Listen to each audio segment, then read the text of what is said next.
Les saludamos desde Cádiz, del Hospital Puerta del Mar.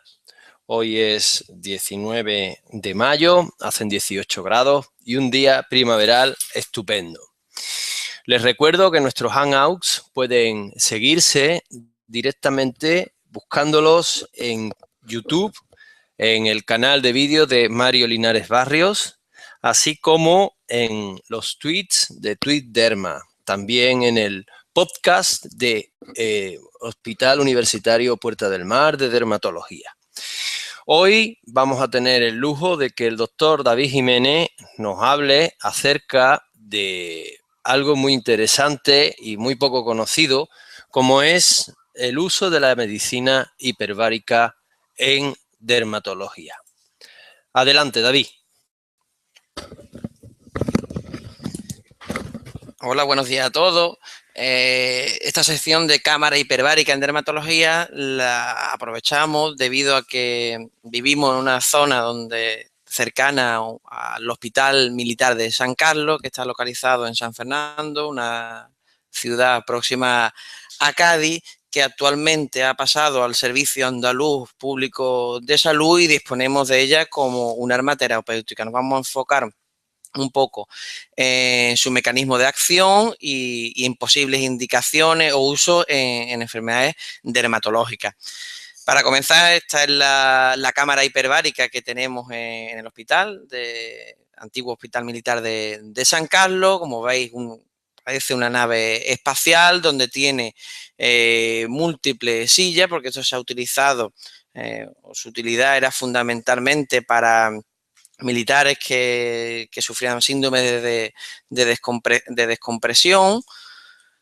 Este es el control de mando de la cámara hiperbárica, donde el que la controla tiene en todo momento una visualización de los pacientes. Los pacientes, esta es una cámara hiperbárica que no es la nuestra, se sientan en estos butacones con esta mascarilla y siempre controlado tanto fuera por un técnico como dentro con un enfermero que se mete con ello para realizar los tratamientos. Aquí vemos otra imagen donde el enfermero está adentro con los pacientes y otra persona controlando el dispositivo. La cámara hiperbárica es un tratamiento que incluso tiene la Clínica Mayo, y nosotros, aprovechando que disponemos de ella, que no tiene la mayoría de los hospitales de disponibilidad, vamos a hablar un poco de estos usos en dermatología. Un poco de historia del uso de la presión atmosférica, del oxígeno. Comienza en 1664, donde Henshaw observa que la disminución de la presión atmosférica para el tratamiento de patologías crónicas, como la artritis, ¿no?, una enfermedad inflamatoria que siempre se ha estudiado desde la antigüedad, y sirve para esta enfermedad, y el aumento de la presión para enfermedades más agudas, tipo fiebre e inflamación. Posteriormente, en 1775, se descubre que calentando óxido de mercurio se obtiene oxígeno. Lavoisier, en 1777, observa en ratas de experimentación que si la exponen a demasiado oxígeno puro en tiempo prolongado, las ratas finalmente morían. Se desarrolla más este tratamiento en el 1830 con la lideración de Francia. En 1850 ya se utilizaban varias cámaras hiperbáricas por toda Europa.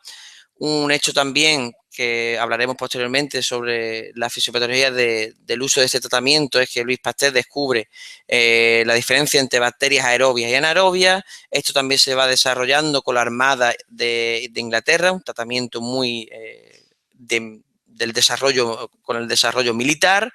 Y en el 61, el doctor Blumenkamp fue el primero que la utilizó y describió la utilidad de la oxigenoterapia hiperbárica en estas bacterias que ya había descubierto Louis Pasteur, y diferenciación entre bacterias aerobias y anaerobias. El uso de este oxígeno tenía una buena eficacia terapéutica para infecciones por anaerobios, como es lógico, aumenta el oxígeno en sangre, y también para prevenir sus infecciones. Ya en el 67 se funda incluso una sociedad de esta estos tratamientos y demás. ¿Cuál es el fundamento fundamental que tenemos que recordar de la oxigenación hiperbárica? Consiste predominantemente en obtener elevadas presiones de oxígeno en el organismo, porque se respira oxígeno puro con esas escafandras que hemos visto en la foto, y también a una presión atmosférica superior a la que tenemos normales. Este oxígeno y esta presión atmosférica va a determinar 5 elementos fundamentalmente en su fisiología: un aumento de la angiogénesis, una mejora de la cicatrización, el tejido conjuntivo, estimula fibroblastos, estimula el colágeno, también tiene un efecto antiinflamatorio, por eso veremos que una de sus utilidades son enfermedades también inflamatorias, una mejora de la oxigenación, porque hay una hiperoxigenación de oxígeno y eso provoca también una mejoría de la cicatrización, de las úlceras crónicas, y este efecto bactericida fundamentalmente para estas bacterias anaerobias. Indicaciones: en general en medicina se utiliza en el tratamiento de la embolia gaseosa. También hay bastante literatura sobre el uso de osteomielitis, ¿no?, que son infecciones crónicas frecuentes. El hueso es un tejido con poca vascularización, para el uso de quemaduras extensas para mejorar toda esa cicatrización, y al fin y al cabo los quemados tienen un riesgo alto de infección. También por la hiperoxigenación en el uso su uso en las intoxicaciones de monóxido de carbono, la típica, ¿no?, la enfermedad por descompresión en el buceo, en infecciones de tejidos blandos por ese efecto antiinfeccioso, efectos cicatrizantes, la gangrena gaseosa, infecciones necrosantes de los tejidos blandos, que en muchas ocasiones están producidas por anaerobios.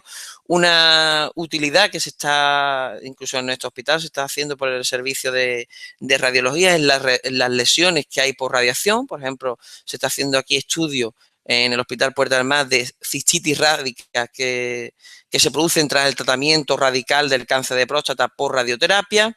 También su utilidad por esta mejoría de la cicatrización y oxigenación en injertos de piel extenso y en úlceras de difícil cicatrización.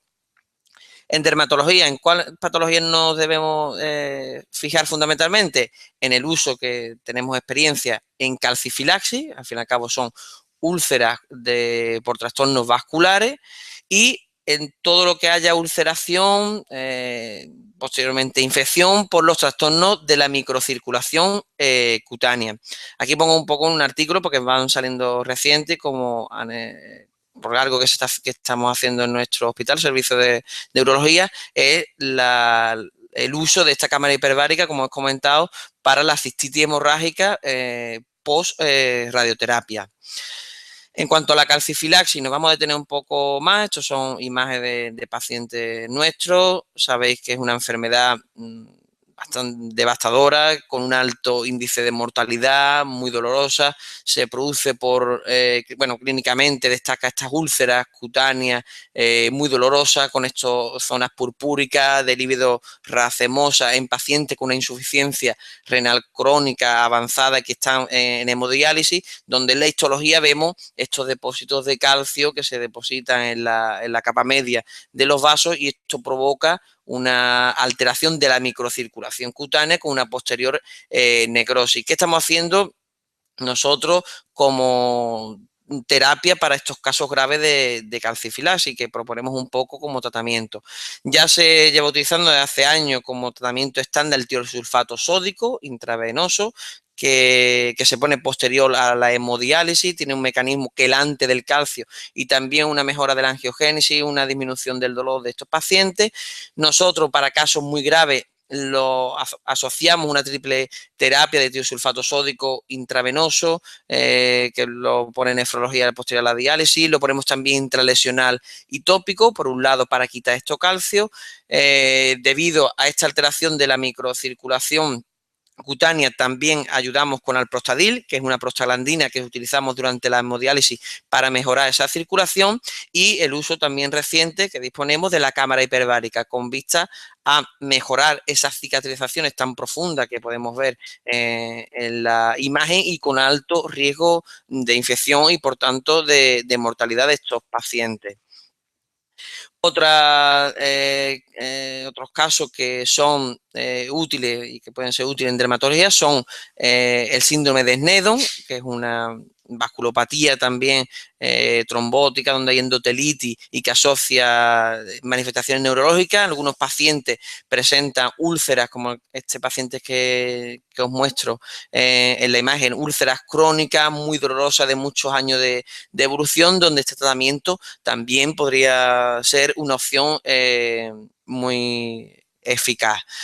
He hecho una revisión del uso de terapia con oxígeno hiperbárico y dermatología y vamos viendo un poquito artículos que hay publicados. No hay una literatura de revisiones muy extensa, fundamentalmente son casos clínicos, pero bueno, siempre podemos tener pacientes graves con enfermedades o muy cronificadas, muy dolorosas, con úlceras que no curan y tenerlo como disponibilidad el uso de nuestra cámara hiperbárica.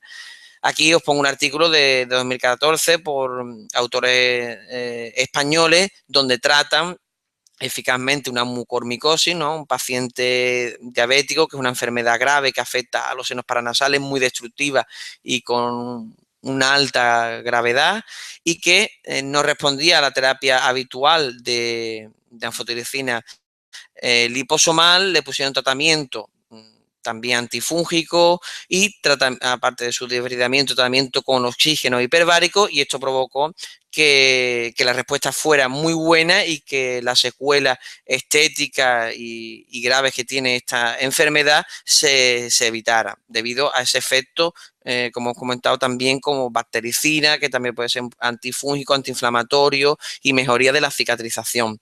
Aquí otro artículo de una revista dermatológica donde hablan los autores de dos pacientes que previenen la necrosis que se produce que se produjo en este paciente por infiltración de ácido hialurónico y hidroxiapatita cálcica, que taponó los vasos. Le pusieron tratamiento con cámara hiperbárica y bueno, los resultados cosméticos de mejoría de la cicatrización también fueron buenos. En cuanto aquí una revisión un poco más amplia, el uso de la cámara hiperbárica en las úlceras crónicas. En este artículo destacan 29 pacientes y para enfermedades dermatológicas, que después pondré un resumen de las que podremos pensar para el tratamiento con esta terapia, vieron utilidad en poliarteritis nodosa cutánea, que es esta enfermedad autoinmune que produce úlceras en la piel, para las úlceras también de éstasis venoso, para la vasculopatía livedoide, que en ocasiones tenemos pacientes que no podemos controlar bien estas úlceras, pioderma gangrenoso por ese efecto cicatrizante y también antiinflamatorio, y en úlceras que también vemos en ocasiones de la esclerosis sistémica. Llegaron a la conclusión que un tratamiento efectivo para estas heridas crónicas, por estas enfermedades dermatológicas, que no son frecuentes, pero que siempre podemos tener algunos pacientes que no podemos controlar con las terapias habituales, y siempre prácticamente todos los artículos destacan que para la úlcera producida por la diabetes mellitus y por tanto para evitar la amputación de los miembros que se producen en algunos pacientes por vasculopatía por diabetes mellitus es menos eficaz. Hay algunos casos también publicados, este de 2013, del uso de terapia por cámara hiperbárica en calcifilaxis, y destacaros un poco este artículo porque tratan la calcifilaxis, que es una enfermedad grave y donde utilizamos todas las armas terapéuticas que tenemos o el paciente normalmente va mal. Aquí combina el uso de terapia hiperbárica con Cicalcet, que es un tratamiento que disminuye el hiperparatiroidismo típico de los pacientes renales en hemodiálisis, y tiosulfato sódico. Y vieron que la terapia habitual, que es algo que nosotros también tenemos experiencia con el uso de tiosulfato sódico intravenoso, no prevenía, que es la terapia estándar, las úlceras por calcifilaxis. Eso es algo que quiero destacar porque también tenemos pacientes que se tratan con tiosulfato sódico intravenoso por calcifilaxis y no previene la aparición, en nuestra experiencia, de úlceras, ni tampoco tienen un gran efecto cuando la extensión de la enfermedad es bastante amplia. En cambio, cuando lo utilizamos de forma intralesional, hemos visto una mayor respuesta y nosotros añadimos también el uso de alprostadil. Ellos añaden el uso de Cinacalcet C como terapia de asociación para esta enfermedad grave. Por tanto, quedarnos como tratamiento para la calcifilaxis, el uso de tiosulfato, que lo podemos utilizar con diferentes modalidades, el uso del alprostadil, que lo podemos valorar como prostaglandina vasodilatadora, y también la cámara hiperbárica para ayudar a la cicatrización y prevención de infecciones. También se ha utilizado en hidradenitis supurativa, pero fundamentalmente para estas cirugías amplias que se hacen en la zona axilar, en la zona genital, y que se deja por segunda intención o se hace injertos también amplios como ayudante para mejorar la cicatrización, y una de las utilidades de la cámara hiperbárica. Con lo que me comentaba anteriormente, para las úlceras de pie diabético sirve, ayuda a la curación, pero algo importante y que tendría un gran impacto en medicina es que no previene el riesgo de amputación en el pie diabético. Eso dejarlo un poco claro. La vasculopatía livedoide, también hay algún artículo, del British de 2006, donde las úlceras en 8 pacientes curaron completamente y 6 pacientes tuvieron con los tratamientos habituales recaídas y respondieron al añadir de nuevo terapia con medicina hiperbárica. Todos los artículos destacan que no tuvieron significativos efectos secundarios. Después veremos las complicaciones que puede haber con este tratamiento, y que es una terapia segura, rápida y efectiva para toda ulceración que se produce por trastorno de la microcirculación cutánea. También hay algunos artículos de tratamiento de necrosis lipoídica, donde la asocian en revisiones más antiguas al uso de corticoides locales, y al fin y al cabo también son úlceras por trastorno de la microcirculación que podríamos valorar este tratamiento. En resumen, ¿qué es lo que nos tenemos que quedar con el uso de cámara hiperbárica? Que es una técnica segura, es una técnica con pocos efectos secundarios que se pueden tratar la mayoría de los pacientes. Ahora veremos las contraindicaciones. Es un poco pesado porque el tratamiento se hace a diario, dura aproximadamente una hora y media, de lunes a viernes.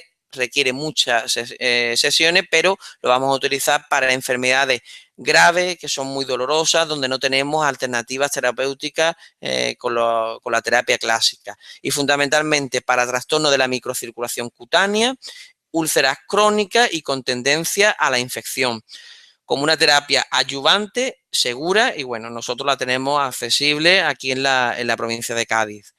¿Para qué enfermedades? Como hemos visto, calcifilaxis, vasculopatía livedoide, síndrome de Sneddon con úlcera, pioderma gangrenoso por su efecto antiinflamatorio, necrobiosis lipoídica, pancutánea, esclerosis sistémica, que en ocasiones también esa atrofia, ese endurecimiento de la piel, úlceras por éxtasis venoso que no responde a las terapias habituales de compresión, y por cirugías muy amplias o injertos también amplios.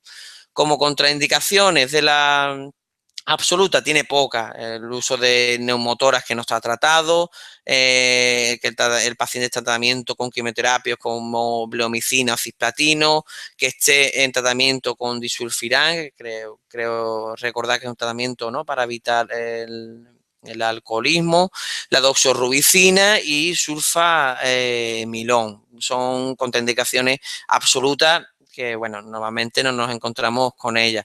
Contraindicaciones relativas son, y que se pueden solucionar con una mejor o con un tratamiento asociado para la enfermedad o con una mayor vigilancia, pues el asma, la claustrofobia, que se puede utilizar benzodiazepina por el uso de estas más estas escafandras, esferocitosis, enfermedad pulmonar obstructiva crónica, la disfunción de la trompa de Eustaquio, porque el paciente se hace previamente al tratamiento una preparación y tiene que saber realizar un Valsalva, si no incluso se puede poner, si es muy necesario este tratamiento, un drenaje para que no haya problemas, fiebre muy alta por el riesgo, aunque tiene muy bajo, después lo veremos, de convulsiones que tiene esta terapia, que tenga marcapaso, una bomba epidural para el dolor, porque puede un poquito trastocar este dispositivo. El embarazo, como todo, no tiene los efectos muy conocidos sobre el feto, que esté, por supuesto, convulsionando y, bueno, que tenga una infección respiratoria de vías altas que por el riesgo de barotrauma.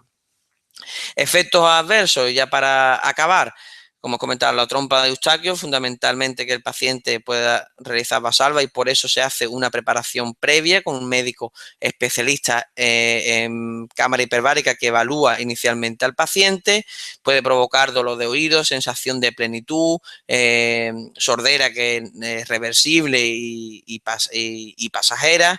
En los senos paranasales puede provocar dolor, sangrado en los dientes también. A nivel de los pulmones puede producir tos seca, que produzca dolor en el tórax, quemazón y que disminuye un poco la capacidad vital. En el oído también, por afectación de la ventana oval, puede provocar una sordera inmediata, por también barotrauma, acúfeno, vértigo. En los ojos también puede aparecer miopía progresiva, pero que es reversible. Y, bueno, se ha visto también un ligero incremento de catarata, pero todos son efectos secundarios muy poco frecuente, que se hace una vigilancia estrecha, la mayoría son reversibles y el médico especialista que está encargado de esta terapia lo controla perfectamente. En el sistema nervioso central se han descrito algunas convulsiones, pero, bueno, es algo totalmente excepcional. Únicamente lo que hemos comentado. De paso, os invito a que en octubre vamos a realizar una sección clínica con el doctor especialista en la cámara hiperbárica del Hospital de San Carlos. La realizaremos en octubre. O comentaremos por email y le daremos un poco publicidad a la sesión que tendremos con él de una forma más amplia, con el médico que tiene mayor experiencia y donde podremos tener un turno de preguntas. Irá enfocada al tratamiento con su experiencia y también una revisión de la literatura, como hemos hecho, de la cámara hiperbárica en dermatología. Nada más, muchas gracias por vuestra atención y espero que os haya gustado. Bueno, muchas gracias, David, por esta revisión de una terapia muy clásica, pero que no hay que olvidarla y que puede darnos muchas satisfacciones. Os recordamos de nuevo que las presentaciones que hacemos, los hangouts, están disponibles en el canal de YouTube de Mario Linares Barrios. También los podéis encontrar en TweetDerma con 2E y en el podcast del Servicio de Dermatología del Hospital Puerta del Mar. Sin nada más que decir, gracias por vuestra atención y hasta otro día.